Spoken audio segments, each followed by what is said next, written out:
First ever factory outlet, Chandanagar, Mukunda Jewelers, opening soon. No making charges.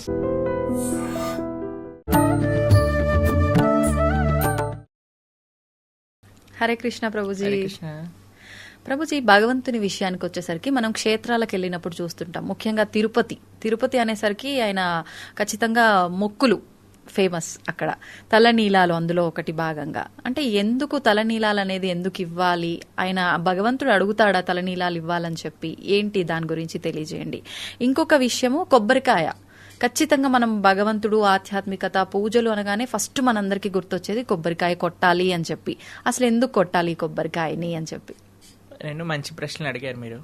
కొంతమంది సినిమాలో వాళ్ళు కూడా మనల్ని ఎగతాళి చేస్తారనమాట. భగవంతుని డాండ్రఫ్ జుట్టుని ఏం చేసుకుంటాడు అని.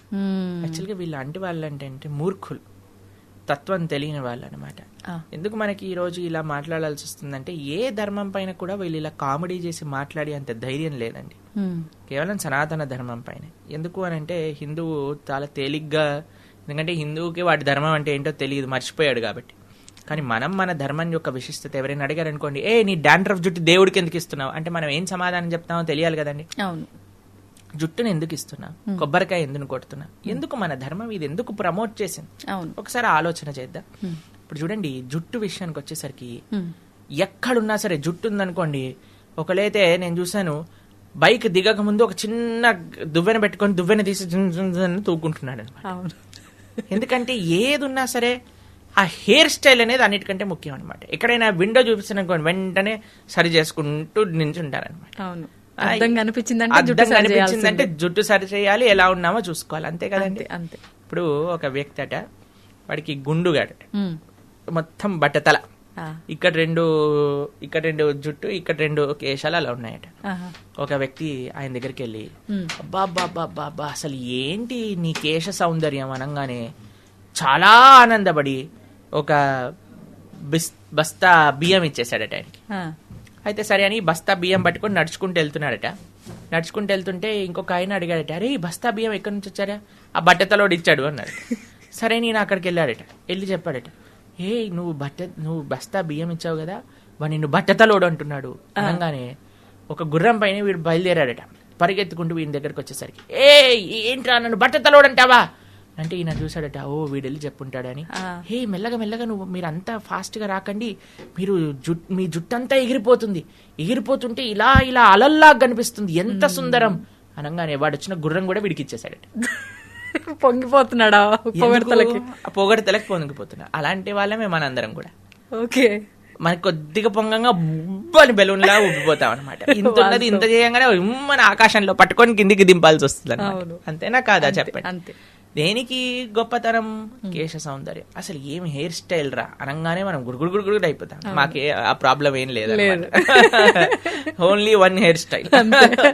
అయితే కేశములను ఇవ్వటము అని అంటే సెల్ఫ్ కాన్షియస్నెస్.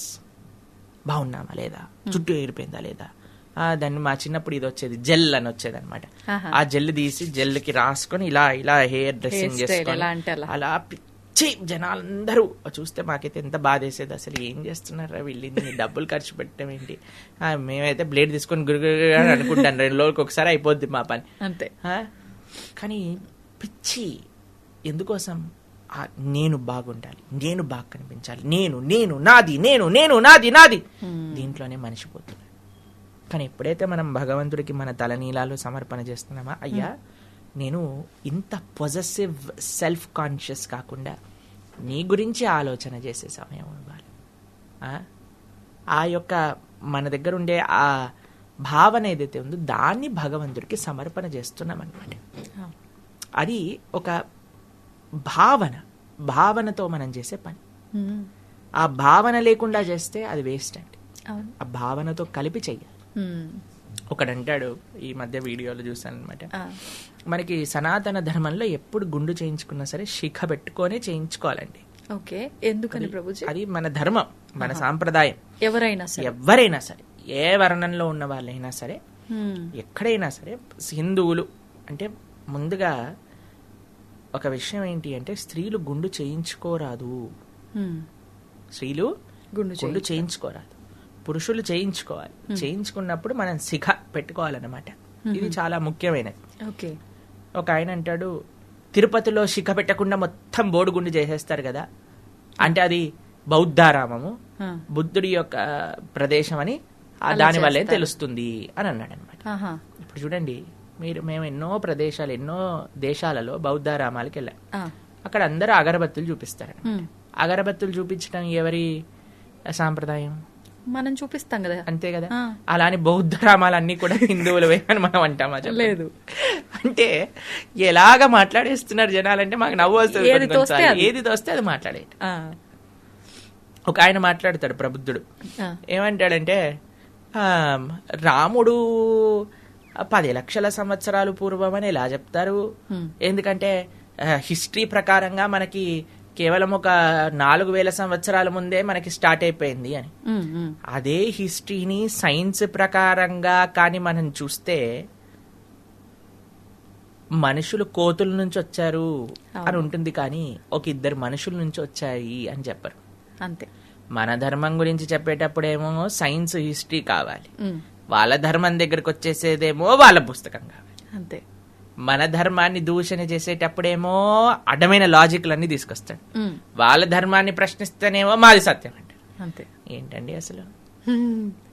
ఎవరి స్వార్థం వాళ్ళది. ఎంత మోసం, ఎంత స్వార్థం, అసలు ఎన్ని రకరకాలుగా సనాతన ధర్మాన్ని.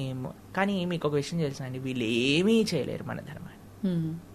ఎందుకో తెలుసా అండి, ఎప్పటి వరకైతే 1000 సంవత్సరాల నుంచి భారతదేశాన్ని అన్యమతస్థులు పాలిస్తూ ఉన్నారు, అయినా ఈ భారతదేశంలో అందరికంటే ఎక్కువ ఉన్నది సనాతన ధర్మానికి చెందిన వాళ్ళే. అవునా కదా? 1000 సంవత్సరాలైనా సరే మనం బాగున్నాం, 1,00,000 సంవత్సరాలైనా సరే మనం బాగుంటాం. ఎప్పుడు మనము సినిమాలలో చూసి మన ధర్మాన్ని మనమే అవహేళన చేసుకోవటం ఆపినప్పుడు, తల్లిదండ్రులు పిల్లలకి ధర్మం గురించి, ధర్మ సూక్ష్మములు ముందు వాళ్ళు తెలుసుకొని పిల్లలకి చెప్పినప్పుడు, ఫ్యాషన్ పేరుతో, వెస్టర్నైజేషన్ పేరుతో మన సంస్కృతి సాంప్రదాయాలు, మన కట్టు బొట్టు ఆచరణని మనం వదిలేసితే మనకి నష్టం ఉంది.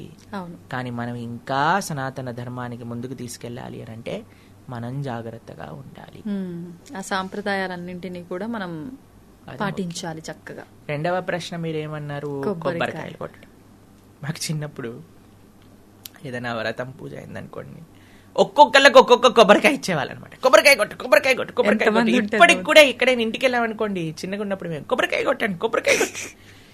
ఏంటి అసలు ఈ కొబ్బరికాయలు కొట్టడం అర్థం కాలేదండి. అప్పుడప్పుడు మా చిన్నగా ఉన్నప్పుడు మా చేతులు పడిపోయాయి అన్నమాట, చాలా బాధేసేది. అబ్బా ఏంటి కొబ్బరికాయలు కొట్టడం ఏంటి, ఇల్లంత చిందరబందర ఏంటి, అసలు ఏంటి దీని లోపల ఉండే తత్వం ఏమిటి మీకు అనిపించింది? మన బుర్ర కూడా కొబ్బరికాయ లాంటిదే, గట్టిదైపోయింది అహంకారంతో అజ్ఞానంతో, టెంకలాగా అయిపోయింది. టెంక టింగ్ టింగ్ టింగ్ అని బుర్ర ఎట్లా అయితే మనకి లోపల నుంచి కొబ్బరికాయ పైన నీళ్లు పోస్తే మన లోపలికి ఎక్కుతుందా? ఏమి ఎక్కదా? ఎందుకు? టెంక గట్టిగా ఉంది. కానీ ఆ గట్టి టెంక లోపల మధురమైన తీయదైన నీళ్లు, దాంతోపాటు కొబ్బరి లోపల తెల్లగా ఉండే పదార్థం ఉన్నాయి.